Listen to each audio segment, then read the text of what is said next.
హైడ్రా పేరుతో మూసీ నది river front ముసుగులో జరుగుతున్న విధ్వంసకాండ ఎంతో మంది పేదల్ని బలి చేస్తోంది. ఇదే అంశానికి సంబంధించి మరింత సమాచారం మా ప్రతినిధి గణేష్ అడిగి తెలుసుకుందాం. గణేష్, చెప్పండి, అధికారంలోకి వచ్చి కాంగ్రెస్ 9 నెలలు కాకముందే ఇంత అరాచకానికి పాల్పడుతోంది. ఇంకా 5 సంవత్సరాలు ఎలా భరించాలంటూ కూడా బాధితులు ఆవేదన వ్యక్తం చేస్తున్న పరిస్థితి కనిపిస్తుంది. దీనికి సంబంధించి మీరేమంటారు? శోభన్, ఇప్పుడు మనం ప్రస్తుతం బాపుఘాట్లో చూసుకున్నట్టయితే ఏదైతే లంగరవ్ సమీపంలో వాళ్ళందరూ కూడా రోడ్డుపైకి రావడం జరిగింది, ఆందోళన చేయడం జరుగుతుంది. ఎప్పుడో తాతల నాటి నుంచి కూడా మేము ఇక్కడి నుంచి ఉండడం జరిగింది. దాదాపు 60 సంవత్సరాల నుంచి ఇక్కడే పర్మనెంట్ గా మా ఆవాసాలు ఇక్కడనే ఉండడం జరిగింది. పర్మనెంట్ స్ట్రక్చర్స్ ఉన్నాయి. దానికి సంబంధించి అన్ని మా దగ్గర పర్మిషన్లు ఉన్నప్పటికీ కూడా మమ్మల్ని ఎందుకు రోడ్డున పాడేస్తున్నారు? రూపాయి కష్టపడి సంపాదించుకొని కలల సౌదాన్ని కట్టుకున్నాము. ఇంతకంటే పర్మిషన్ తీసుకొని, అంటే ఇల్లీగల్ గా కాదు, మేము ఆక్రమించుకొని కాదు, ఏదీ లేదు, అన్ని పర్మిషన్లు తీసుకొని వచ్చి ఇక్కడ నివాసాలు ఏర్పాటు చేసుకున్నాం. ఇప్పుడు అంటే మీరు ప్రభుత్వాలు అనేటివి మాకు కనీస సౌకర్యాలు కల్పించాలి. అట్లాంటిది ఉన్న సొంతంగా మా పైసలతోటి కట్టుకున్న వాటిని కూడా కూల్చేస్తాం, తీసేస్తాం, మీరు ఎక్కడికన్నా వెళ్ళండి, ఎక్కడో దగ్గర డబుల్ బెడ్రూమ్ ఇస్తాం, మళ్ళీ పోయి ఉండండి అని అంటే ఉండే ప్రసక్తే లేదు.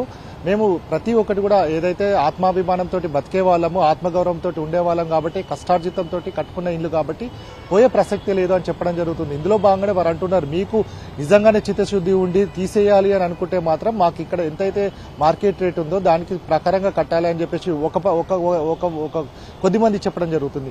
ఇంకో దగ్గరికి మనం చాదర్ఘాట్ ప్రాంతానికి కావచ్చు, ఏదైతే చోర్ బజార్ దగ్గర ప్రాంతానికి వస్తే మాత్రం వాళ్ళంతా కూడా డిపెండెంట్, అంతా కూడా సిద్దంబర్ బజార్, బేగం బజార్ కి సంబంధించి అక్కడ ఉన్న ప్రాంతాల మీద డిపెండ్ అయిన వారు, అంటే రోజువారీ పనులు వారికి అక్కడ రోజువారీగా దినసరి కూలీలుగా పనిచేస్తున్నారు. వారందరికీ కూడా ఆ మార్కెట్ లోనే పనిచేస్తారు.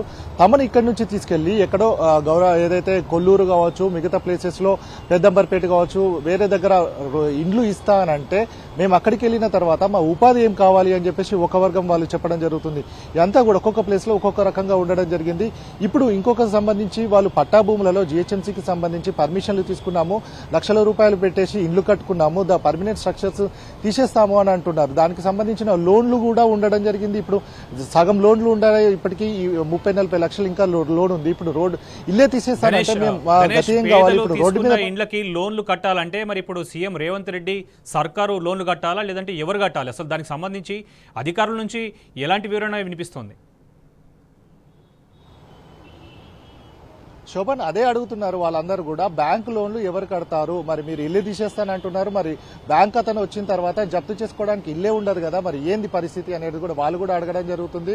మీరు అధికారులను కావచ్చు, ఎంఆర్ఓ ఎవరైతే రెవెన్యూకు సంబంధించిన వారు వస్తారో వారిని మీరు ఖచ్చితంగా అడుగుతున్నారు. ఇప్పుడు దీనికి సంబంధించి మీరు స్ట్రక్చర్ ఉంది తీసేస్తానంటున్నారు, మీరే పర్మిషన్లు ఇచ్చారు, అన్ని ఉన్నాయి, మరి తీసేసిన తర్వాత ఈ లోన్ ఎవరు కడతారు అని చెప్పేసి అడిగిన తర్వాత మీరు ఉంటే ఉండండి, పోతే పోండి, మీరు అని అంటే మాకు చావే చరణ్యం అయితే చస్తే చావండి, మాకేంటి అని కూడా అంటున్న పరిస్థితి ఉంది. అక్కడ ఉదయం పరిస్థితి కూడా అదే కనబడుతుంది. వారందరూ కూడా పెట్రోల్ కిరోసిన్ పోసుకొని, ఎందుకంటే వారికి బాధ ఎవరికి చెప్పుకోవాలో అర్థం కావట్లేదు. మా చావు వలన 10 మందికి ఉపయోగపడితే అదన్నా సరిపోతుంది.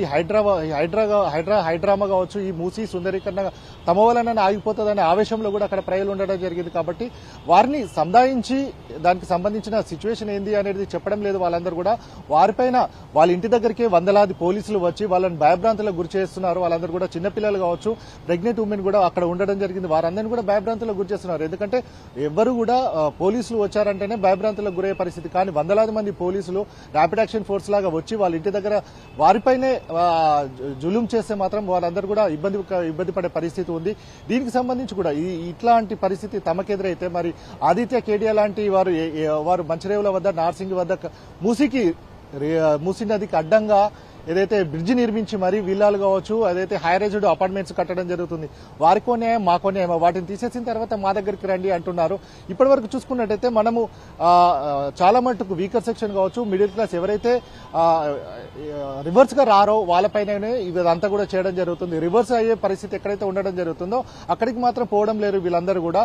బడాబాబుల దగ్గరికి వెళ్తే అదిలోనే హంసపాదం అన్నట్టు ఉంటుంది కాబట్టి అక్కడికి వెళ్ళట్లేదు. ముందుగా బీద ప్రజలు, ఏదైతే సామాన్య ప్రజలు ఉన్నారో వారందరూ తిరగబడరు కాబట్టి అక్కడికి వెళ్ళడం జరుగుతుంది. తర్వాత అక్కడ వేరే వాళ్ళ దగ్గరికి, పెద్ద బడాబాబుల దగ్గరికి వెళ్ళిన తర్వాత సెటిల్ అయిపోతుంది ఇష్యూ అనేది కూడా కనబడడం జరుగుతుంది. సో దీనికి సంబంధించి ఏదైతే ఆదిత్య కేడీకి సంబంధించిన సిచ్యువేషన్ మనం అక్కడ పోయి చూస్తే మాత్రం మూసీకి అడ్డంగా అక్కడ వాళ్ళకి హైరేజ్డ్ స్ట్రక్చర్స్ నిర్మించడం జరుగుతుంది. హెచ్ఎండిఏలో దీనికి సంబంధించి గత ప్రభుత్వం పర్మిషన్ కూడా రిజెక్ట్ చేయడం జరిగింది. అయినప్పటికీ కూడా ఇప్పుడు పర్మిషన్ రిజెక్ట్ అయినప్పటికీ కూడా అక్కడ ఆకాశ హార్మాలను ఏ విధంగా నిర్మిస్తున్నారని కూడా నెటిజన్స్ రోజువారీగా ట్రోల్ చేస్తున్నప్పటికీ కూడా ఈ ప్రభుత్వానికి పట్టింపు లేదు అని అంటే మరి ఎందుకు అక్కడ కన్స్ట్రక్షన్స్ అవుతుంటే మరి మూసీ సుందరీకరణ అంటున్నారు, మూసీ స్టార్ట్ అయ్యేది అక్కడ నుంచే మరి ఎందుకు అక్కడ తీసేయట్లేదని కూడా చాలా మంది కూడా ఇప్పుడు మనం పొద్దున ఉదయం వెళ్ళిన తర్వాత మా న్యూ మారుతి నగర్ లో కావచ్చు, అటు రామంతపూర్ బాలకృష్ణ నగర్ లో కావచ్చు, వీరందరూ కూడా ఒకటే అడుగుతున్నారు.